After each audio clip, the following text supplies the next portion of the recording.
बाजीगर का बांदरा ऐसा जीव मन के साथ, नाना नाच दिखाए कर राखे अपने साथ। वाह रे कबीर, कितनी महत्वपूर्ण बात कह गया है तू अपने इस छोटे से दोहे में। क्या कहते हैं कबीर जी, समझते हैं? कबीर जी कहते हैं, जिस तरह बाजीगर अपने बंदर से तरह तरह के नाच दिखाकर अपने साथ में ही रखता है, उसी तरह यह मन भी है। यह मन भी किसके साथ है? यह मन जीव के साथ है। वह भी जीव को अपने इशारे पर ही चलाता रहता है। अवगुण कहूँ शराब का, आपा अहमक साथ। मानुष से पशुआ करे, दाय गांठ से खात। कितनी महत्वपूर्ण बात कह गए हैं कबीर अपने इस छोटे से दोहे में। क्या कहते हैं कबीरदास जी, समझते हैं? कबीरदास जी कहते हैं, मैं तुमसे शराब की बुराई करता हूँ कि शराब पीकर आदमी स्वयं पागल हो जाता है, मूर्ख और जानवर बनता है। इतना ही नहीं, जेब से रकम भी लगती है, सो अलग। अटकी भाल शरीर में, तीर रहा है टूट। चुंबक बिना निकले नहीं, कोटि पट्टन को फूट। कितनी सुंदर बात कह गए हैं कबीरदास जी अपने इस दोहे में। क्या कहते हैं कबीरदास जी, समझते हैं? कबीरदास जी कहते हैं, जैसे कि शरीर में तीर की भाला अटक जाती है और वह बिना चुंबक के नहीं निकल सकती, इसी प्रकार तुम्हारे मन में जो भी खोट है वह किसी महात्मा के बिना नहीं निकल सकती है। इसलिए हमें क्या करना चाहिए? इसलिए हमें सच्चे गुरु की आवश्यकता होती है। दान दिए धन ना घटे, नदी न घटे नीर। अपनी आंखों देख लो, यूं क्या कहे कबीर। वाह, क्या कहा है कबीरदास जी ने अपने इस छोटे से दोहे में। कबीरदास जी कहते हैं, तुम ध्यान से देखो कि नदी का पानी पीने से कम नहीं होता है। उसी तरह यदि हम दान देते हैं तो हम लोग सोचेंगे कि धन कम हो जाएगा, लेकिन धन कभी भी नहीं घटता। क्या भरोसा देह का, बिनस जात छिन माही। सांस सांस सुमिरन करो, और यतन कुछ नाही। कितनी सुंदर बात कही है कबीर तूने अपने इस छोटे से दोहे में। क्या कहते हैं कबीरदास जी? कबीरदास जी कहते हैं, इस शरीर का क्या विश्वास है, यह तो पल पल मिटता ही जा रहा है। इसलिए अपने हर सांस पर ईश्वर का सुमिरन करो। क्यों? क्योंकि इसके सिवाय दूसरा कोई भी उपाय नहीं है। आया था किस काम को, तू सोया चादर तान। सूरत संभाल ऐ गाफिल, अपनी आप पहचान। वाह, कितनी सुंदर बात कही है कबीरदास जी ने अपनी इस छोटे से दोहे में। कबीरदास जी कहते हैं कि ऐ गाफिल, तू चादर तान कर सो रहा है, अपने होश को ठीक कर और अपने आप को पहचान।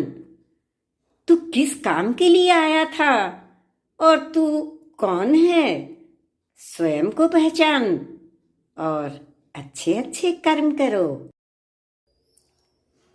गारी ही सो उपजे, कलह कष्ट और मीच।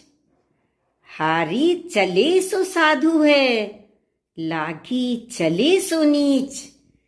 कितनी अच्छी बात कह गए हैं कबीर अपने इस छोटे से दोहे में।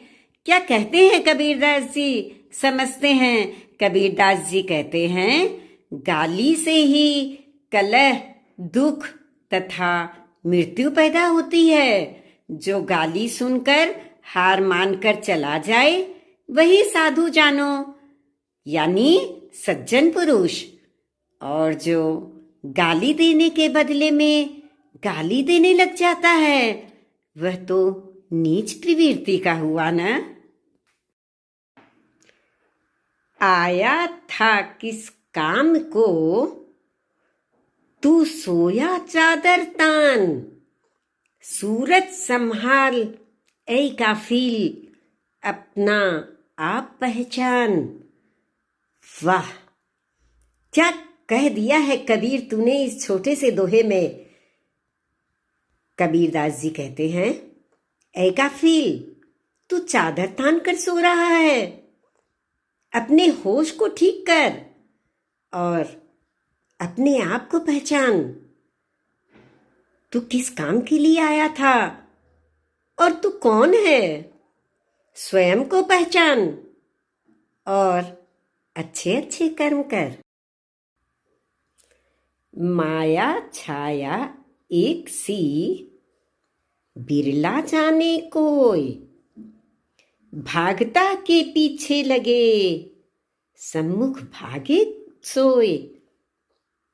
माया और छाया एक जैसी ही है, इसे कोई कोई ही जानता है। यह भागने वालों के पीछे ही भागती है और जो सम्मुख खड़ा होकर इसका सामना करता है ना, तो वह स्वयं ही भाग जाती है। जहां आपा तहां आ पैदा, जहां संशय तहां रोग, कह कबीर यह क्यों मिटे, चारों धीरज रोग।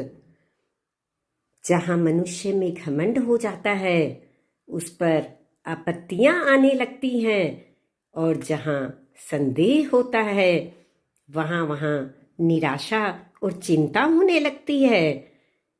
इसलिए कबीरदास जी कहते हैं कि यह चारों रोग किससे मिट सकते हैं? ये चारों रोग तो धीरज से ही मिट सकते हैं।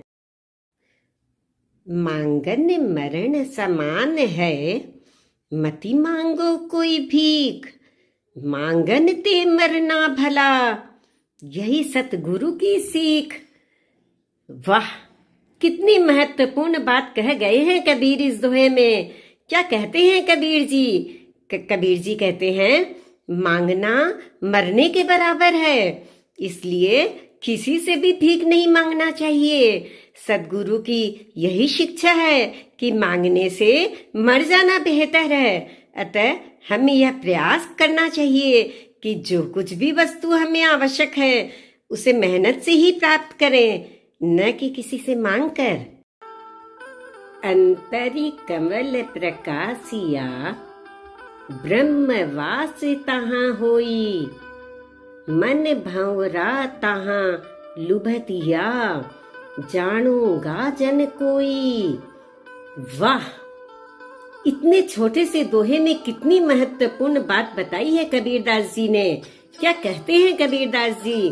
कबीरदास जी कहते हैं कि हृदय के भीतर कमल प्रफुल्लित हो रहा है, उसमें से ब्रह्म की सुगंध आ रही, या वहाँ ब्रह्म का निवास है। मेरा मन रूपी भ्रमर उसी में लुप्त हो गया। इस रहस्य को कोई ईश्वर भक्त ही समझ सकता है, किसी अन्य व्यक्ति के समझ में वह आने वाला नहीं है। सात संबंध की मसी करम, लेखनी सब बनराई, धरती सब कागद करऊं, तऊ हरि गुणे लिखा न जाई। कितनी सुंदर बात कही है कबीरदास जी ने अपने इस छोटे से दोहे में। क्या कहते हैं कबीरदास जी? समझते हैं। कबीरदास जी कहते हैं, यदि मैं सातों समुद्रों के जल की स्याही बना लूं तथा समस्त वन समूहों की लेखनी कर लूं तथा सारी पृथ्वी को कागज कर लूं, तब भी परमात्मा के गुण को लिखा नहीं जा सकता, क्यों? क्योंकि वह परमात्मा तो अनंत गुणों से युक्त है। साईं मेरा बाणिया सहजी करे व्यापार, बिन डांडी बिन पालड़े तोले सब संसार। वाह, क्या कहा है संत कबीरदास जी ने अपनी इस छोटे से दोहे में। क्या कहते हैं कबीरदास जी? समझते हैं। कबीरदास जी कहते हैं परमात्मा व्यापारी है, वह सहज ही व्यापार करता है, बिना तराजू एवं बिना डांडी पलड़े के ही सारे संसार को वह तौलता है। कहने का तात्पर्य क्या है? कहने का तात्पर्य यह है कि वह समस्त जीवों के कर्मों का माप करके उन्हें उसी के अनुसार गति देता है। जो तो कू कांटा बुवे ताही बोई तो फूल, तो कू फूल के फूल है बाकी है त्रिशूल। वाह, कितनी सुंदर बात कही है कबीरदास जी ने अपने इस छोटे से दोहे में। कबीरदास जी कहते हैं जो तेरे लिए कांटा बोता है तू उसके लिए फूल बो। क्यों? क्योंकि तुझे फूल के फूल तो मिलेंगे ही, और जो तेरे लिए कांटा बोएगा ना उसे त्रिशूल के समान पेट चुभने वाले कांटे मिलेंगे। इस दोहे में कबीरदास जी ने यह शिक्षा दी है कि हे मनुष्य, तू सबके लिए भला कर, जो तेरे लिए बुरा करेंगे वो स्वयं अपने दुष्कर्मों का फल पाएंगे। 5 पहर धंधे गया, 3 पहर गया सोय, 1 पहर हरि नाम बिनु मुक्ति कैसे होए। वाह, कितनी सुंदर बात बताई है कबीरदास जी ने अपने इस छोटे से दोहे में। क्या कहते हैं कबीरदास जी?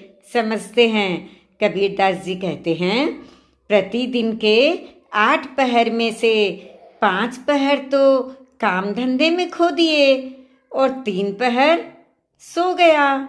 इस प्रकार तूने एक भी पहर हरि भजन के लिए नहीं रखा, और फिर तू मोक्ष की प्राप्ति करना चाहेगा तो कैसे कर सकेगा? नहीं कर सकेगा ना।